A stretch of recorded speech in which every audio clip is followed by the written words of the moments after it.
7 अरब से ज्यादा इंसानों के इस ग्लोबल विलेज में हर कोई जानना चाहता है सच क्या है। झोपड़ियों से लेकर इक्तदार के ऐवानों तक सच की इस तलाश में आप भी हमारे साथ शामिल हो सकते हैं। सच क्या है? बिस्मिल्लाहिर्रहमानिर्रहीम। नाज़रीन इकराम अस्सलाम वालेकुम। 24 अक्टूबर फाउंडेशन डे, योम तासीस, इस हवाले से मीरपुर के हकीकी नुमाइंदे चौधरी मोहम्मद सईद साहब को आज सच क्या है विद जुनैद अंसारी में हमने मदऊ किया। इनकी मेहरबानी ये तशरीफ़ लाए। चौधरी सईद साहब, योम तासीस स्टीरियोटाइप जुमले सुन सुन के कान पक चुके हैं।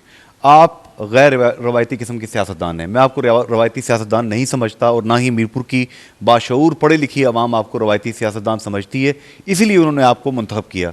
सर, क्या आप देखते हैं कश्मीर के मसले का हल कोई होगा? शुक्रिया जुनैद, यकीनन होगा। उसकी वजह शायद हम ना भी हों, लेकिन जो हमारे भाई, हमारी बहनें, हमारे बच्चे सरहद के उस तरफ, LOC के उस तरफ जो है कुर्बानियाँ दे रहे हैं, वो इस बात की मतकाज़ी हैं कि दुनिया की तो जो उस तरफ हो और आज़ादी का सफ़र नज़दीक तर आए। बहुत अरसा तक हिंदुस्तान अपने प्रोपेगेंडा मशीन के ज़रिए दुनिया को ये बावर कराता रहा कि शायद ये कोई इन्फिल्ट्रेशन है पाकिस्तान की जानब से। अब जबकि उसने पूरे बॉर्डर पे सर्च लाइटें लगाई हुई हैं, LOC पे पूरी दीवार बंदी की हुई है, खारदार तार लगाई हुई है, उसके बावजूद ये जो इन्फिल्ट्रेटर्स हो सकते हैं, पॉसिबली 2 हो सकते हैं, 10 हो सकते हैं, 50 हो सकते हैं। ये जो 2.5 लाख 3 लाख से ज़्यादा लोग रोज़ाना बाहर निकलते हैं, अपनी जानों का नजराना पेश करते हैं, पैलेट गन का सामना करते हैं, असामी मर्चों का सामना करते हैं। पिछले 105-6 दिन से वहाँ पर मुसलसल कर्फ्यू है। लोगों को 17 जुम्मे जो हैं लोग अदा नहीं कर सके, मस्जिदों में नहीं जाने दिया गया। तो ये जो हालत है, ये इंशाअल्लाह हमें आज़ादी की मंजिल की तरफ ले जाएगी। अब हमने भी जो यहाँ पर हुकूमत बनी है वो पूरी तरह अपने इस ज़िम्मेदारी से आगाह है। मैं आपको ये नहीं कह सकता पहले ऐसा नहीं हुआ होगा, लेकिन इस दफ़ा जितनी आला ब्रीफिंग सदर आज़ाद कश्मीर ने वापस आने के बाद, UN के दौरे के बाद दी, और जिस तरह हुकूमत की ख्वाहिशात का इजहार राजा फ़ारूक हैदर ख़ान साहब ने किया कि हम कब तक जो है अपनी इस ज़िम्मेदारी से पहलू तय करते रहेंगे। हमने इस ज़िम्मेदारी को बहुत अच्छे तरीके से निभाना है और हुकूमत और लोग पूरे जज्बे के साथ इसमें शामिल हुए हैं। मुझे नहीं लगता कि अब हिंदुस्तान जो है वो इसको अपने जो जबर से जो उसने मकबूजा कश्मीर ने कब्ज़ा कर रखा है उसको ज़्यादा अरसे तक बरकरार रख सकेगा। मैं हरगिज़ ये बात जो है किसी अखबारी बयान के लिए, किसी टेलीविज़न इंटरव्यू के लिए नहीं कर रहा। मेरे दिल के एहसास हैं जो मैं महसूस कर रहा हूँ कि जो लोग इस तरह इस जज्बे के साथ निकले, शायद अब उनको पीछे धकेलना मुमकिन नहीं होगा। चौधरी सईद साहब, एक चीज़ मुझे बताएंगे कि मेरे सुनने में ये बात आई है कि यूरोपियन पार्लियामेंट ब्रसल्स, बेल्जियम, वहाँ का एक खसूसी दौरा वज़ीर आज़म आज़ाद कश्मीर कर रहे हैं और चौधरी तारिक फ़ारूक साहब को और आपको स्पेशली साथ लेके जा रहे हैं। ये ख़बर क्या दुरुस्त है और आप लोगों के टारगेट्स क्या हैं? देखिए, वहाँ पर ये जो कश्मीर कौंसिल है ब्रसल्स की, जिसकी सरबराही जनाब सैयद अली रज़ा साहब करते हैं, वो पिछले कई सालों से, 1 दिहाई से ज़्यादा अरसे से बड़े सरगर्म हैं और 1 मिलियन साइंस हासिल करने की कोशिश कर रहे हैं।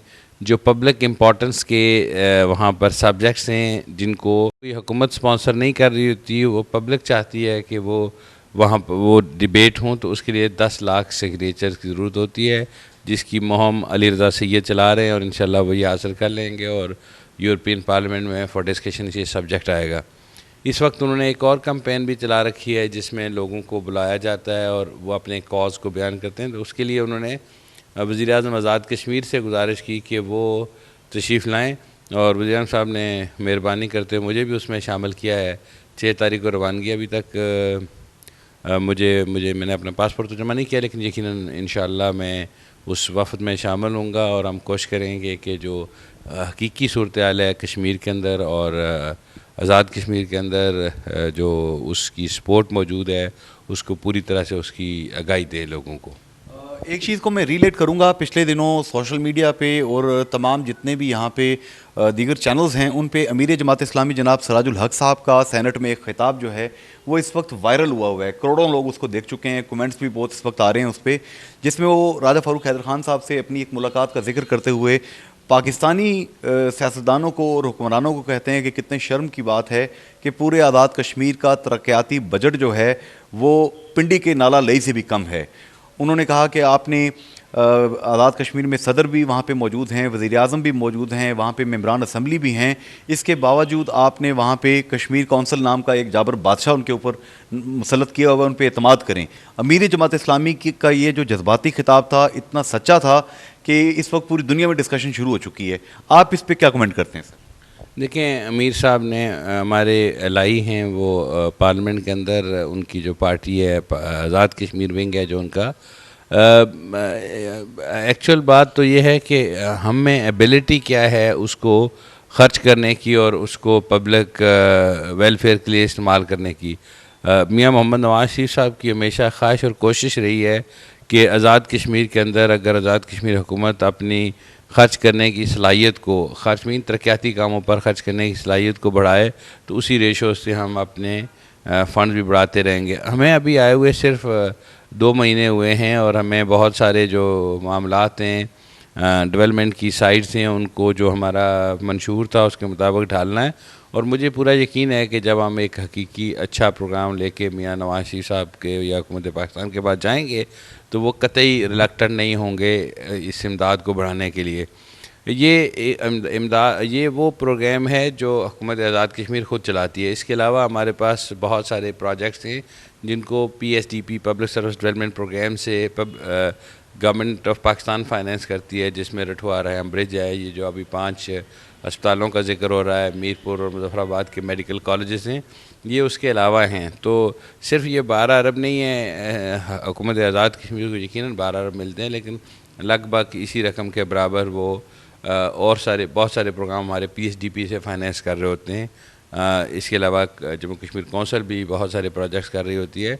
उसके एडमिनिस्ट्रेटिव इश्यूज़ पर बात की होगी वज़ीर आज़म आज़ाद कश्मीर ने जनाब सिराजुल हक साहब से कि कुछ एडमिनिस्ट्रेटिव इश्यूज़ ने, ड्यूलाइजेशन है, तो उसको ख़त्म करने की बात की हुई है।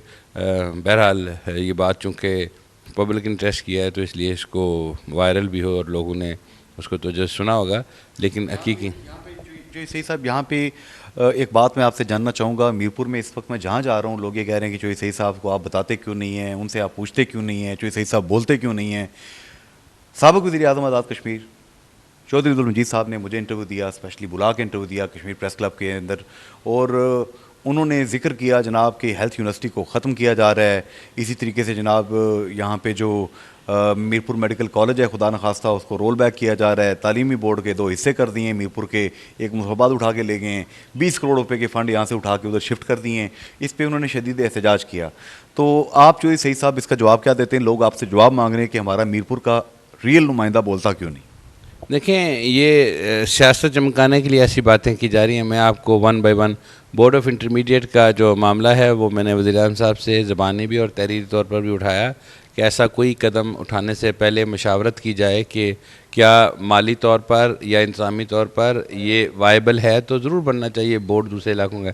लेकिन चूँकि इस वक्त जो नंबर ऑफ़ स्टूडेंट्स हैं वो इतने नहीं हैं कि 2 बोर्ड बने, और अगर 2 बोर्ड बने तो उस सूरत में आपको जो या तो हुकूमत को सब्सिडी देनी पड़ेगी या फ़ीसें बढ़ानी पड़ेंगी, जिस दोनों का मुकम्मल नहीं हो सकते। और वज़ीर आज़म अच्छे समझदार शख्स हैं, वो इन मामलात को समझते हैं। इससे पहले वज़ीर आज़म रह चुके हैं, कई बार वज़ीर रह चुके हैं, तो उनको इन मामलात के लिए मैं उन्होंने बल्कि इज़हार किया कि कहीं ऑफ द कफ बात हुई जिस पे लोगों ने इसको इशू बना लिया। ऐसा नहीं है। कोई मेडिकल यूनिवर्सिटी या कॉलेज ख़त्म नहीं हो रहा है। मेडिकल यूनिवर्सिटी की प्री रिक्विज़िट डिफरेंट है, मेडिकल कॉलेज की डिफरेंट है।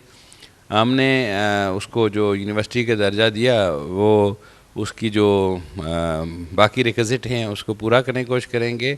मेडिकल कॉलेज चलेगा, कोई दूसरी कहीं ये डिबेट ही नहीं हो रहा हुकूमत के अंदर। लेकिन चूँकि कोई इशू नहीं है अपोजिशन के पास, तो वो ऐसे इशूज़ को बोर्ड ऑफ़ इंटरमीडिएट के पास 20 करोड़ रुपया है ही नहीं।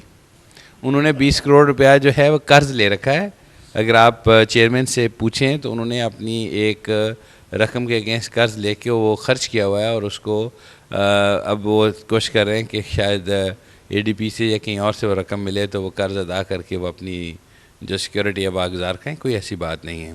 तो इसका मतलब ये है कि अपोजिशन जो इल्ज़ाम लगा रही है, साबिक़ वज़ीर आज़म, ज़ाहिर है कि फॉर्मर प्राइम मिनिस्टर होना बड़ी एक ज़िम्मेदारी वाली पोस्ट होती है ये भी, और इसमें किसी किस्म की जज्बातियत या नॉन इश्यूज़ को इशू नहीं बनाना चाहिए। ऐसा कुछ भी नहीं है जो एक पब्लिक के अंदर एक तासुर उभारा जा रहा है कि मुज़फ़्फ़राबाद का वज़ीर आज़म राजा फ़ारूक हैदर ख़ान मीरपुर के MLA चौधरी सईद साहब को बोलने नहीं दे रहे। नहीं नहीं कोई पाबंदी नहीं है। राय साहब तो ख़ुद भी चूँकि बहुत दबंग आदमी हैं और इश्यूज़ पर बोलते हैं। ये जब पानी चढ़ रहा था मीरपुर में तो हुकूमत तो गायब थी, उस वक्त का MLA गायब था। ये राजा फ़ारूक हैदर ख़ान था जो एक एक घर एक एक शख्स के पास जा रहा था। और आज भी जब असम्बली में बात हुई तो उन्होंने, जब सदर पाकिस्तान आए, मैं आपको अर्ज़ करूं तो वहाँ पे उन्होंने बड़े अहले मीरपुर का बड़े दर्दबंदी से जिक्र किया कि यार 2 बार कुर्बानियाँ दी हैं, जो मसाइल हैं, जो कमियां हैं, वो तो अब पूरी करनी है, उनकी ज़िम्मेदारी। अब आगे आएँ तो करेंगे। और हुकूमती ज़िम्मेदारियाँ और अपोजिशन में की ज़िम्मेदारियों में फ़र्क होता है। अब अपोजिशन के पास ज़िंदा रहने के लिए कोई बात नहीं है तो वो ऐसी बातें करेंगे तो लोग शायद उनकी तरफ मुतवज्जो होंगे। जबकि इस गुब्बारे से जब ऐसा नहीं होगा, हवा निकल जाएगी, तो फिर वो कोई और इशू ले आएंगे इस तरह के जिससे वो हाईलाइट हो सके।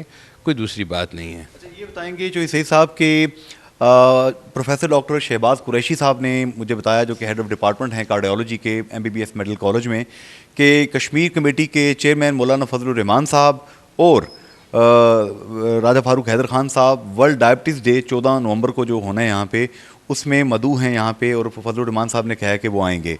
उन्होंने इस चीज़ को रिलेट किया कि हाजी सलीम साहब ने एक मकतूब लिखा था राजा फ़ारूक हैदर ख़ान साहब को, मियाँ नवाज शरीफ साहब को और मियाँ शहबाज शरीफ साहब को, कि KIC अल्लाह की रज़ा के लिए बनाया है, गरीब लोग हैं, मैं ख़ुद मज़ीद फ़ंडिंग करना चाहता हूँ, गवर्नमेंट थोड़ा हाथ पकड़े हमारा तो हम यहाँ पे एंजियोग्राफी, एंजियोप्लास्टी और बाईपास सर्जरीज शुरू कर सकें। तो उस पर वर्किंग पेपर का उन्होंने बताया शहबाज कुरैशी साहब ने कि राजा फ़ारूक हैदर ख़ान साहब ने हुक्म दिया है कि वर्किंग पेपर बना के दें KIC में कैसे दिल के ऑपरेशन शुरू हो सकते हैं। आप इस पर क्या कमेंट करते हैं? हाजी सलीम साहब का ये जो मुतालबा है, जो उनकी मासूम सी ख्वाहिश है। देखें, एक शहरी की हैसियत से, एक फिलानथ्रापिस्ट की हैसियत से ये उनका जायज़ मुतालबा और हक़ है कि इस सारी बात को वो डिस्कस करें। KIC के सिलसिले में बहुत सारी बातें डिस्कस हो रही हैं। मुझे भी दो इजलास में बुलाया गया।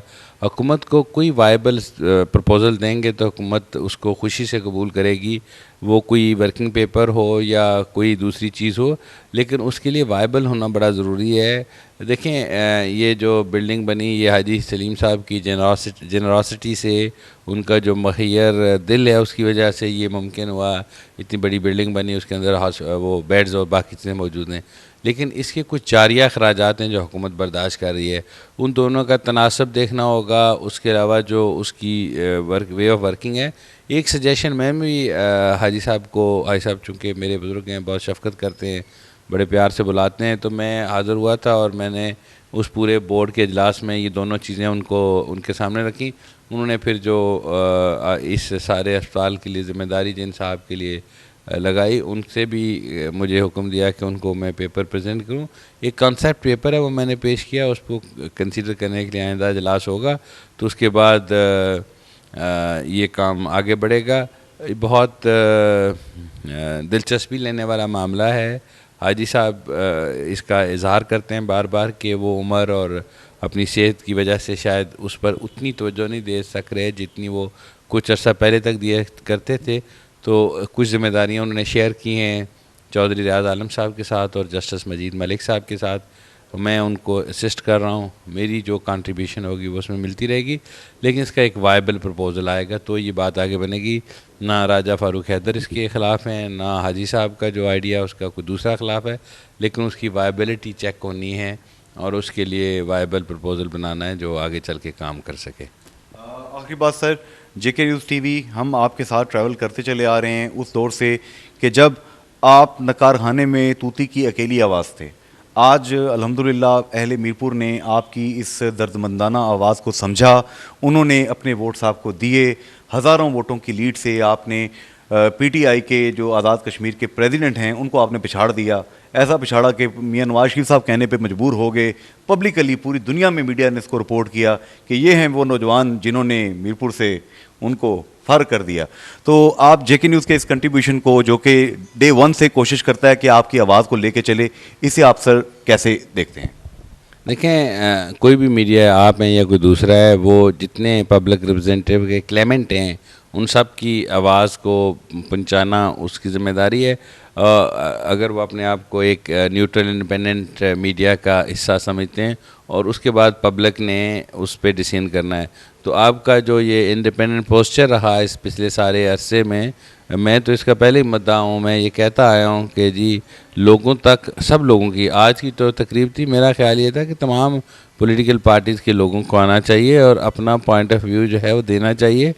ये झंडा बुलंद करने से या वहाँ पे इस्लामी से नहीं, बल्कि इस पर डिबेट होना चाहिए कि हम कहाँ से चले थे, हम कहाँ खड़े हैं और कहाँ जाना है। डिबेट होना चाहिए और उसमें तमाम लोग आएँ, पॉलिटिकल पार्टीज़ के हेड्स आएँ, यहाँ से इंतखाब लड़ने वाले लोग आएँ, वो बातें करें और लोगों तक वो बातें पहुँचाएँ। और यही इलेक्ट्रॉनिक और प्रिंट मीडिया का शायद मुस्बत और अच्छा रोल होगा कि उसको लोगों तक पहुँचाएँ वो जो आवाज़ है। और मैं समझता हूँ जेके न्यूज़ उसमें पूरी तरह कामयाब हुआ है कि जो मुझे नहीं लगता कि आप कमर्शियली कोई बहुत वायबल यूनिट हैं, लेकिन लोगों को तक आपने उन सब की आवाज़ और कंसर्न पहुँचाया है जो मीरपुर के लिए दर्द रखते हैं और सोचते हैं और कुछ करना चाहते हैं। देखना तकरीर की लज्जत के जो उसने कहा, देखना तकरीर की लज्जत के जो उसने कहा, मैंने जाना गोया ये भी मेरे दिल में है। चौधरी सईद साहब बहुत अच्छा बोलते हैं, इनकी इंटेलेक्ट के, इनकी जहानत के तमाम लोग कायल हैं और तमाम अहले मीरपुर नहीं, अहले कश्मीर का, हत्ता कि अहले पाकिस्तान जो इनको जानते हैं। ज़ाहिर है कि आप फेडरेशन जो है इस्लामाबाद का वफाकी जो चैप्टर है पूरे पाकिस्तान के, आप chamber of commerce and industries के आप प्रेसिडेंट रहे। जो लोग इनको जानते हैं उनकी बड़ी ख्वाहिश है कि ये मज़ीद बड़े पोस्चर, मज़ीद बड़े स्टैचर पे जाएं और वहाँ पर जाकर वतन को सर्व करने की अपनी जो सलाहियत है उसको इस्तेमाल करें। अल्लाह ताला इनके रास्ते में जितनी बिलियाँ हैं, चाहे वो काली हैं, नीली हैं, पीली हैं, उन्हें दूर करे और चौधरी सईद साहब को इस पोजीशन पे लेके जाए कि ये कश्मीर की आज़ादी के लिए भी कुछ कर सकें, कश्मीर और पाकिस्तान की तरक्की के लिए भी कुछ कर सकें। आमीन सुम्मा आमीन। आज के प्रोग्राम से जुनेद अंसारी इजाज़त चाहता है। फ़िमान अल्लाह हाफिज़ एंड गुड बाय। 7 अरब से ज्यादा इंसानों के इस ग्लोबल विलेज में हर कोई जानना चाहता है सच क्या है। झोपड़ियों से लेकर इक्तदार के ऐवानों तक सच की इस तलाश में आप भी हमारे साथ शामिल हो सकते हैं। सच क्या है?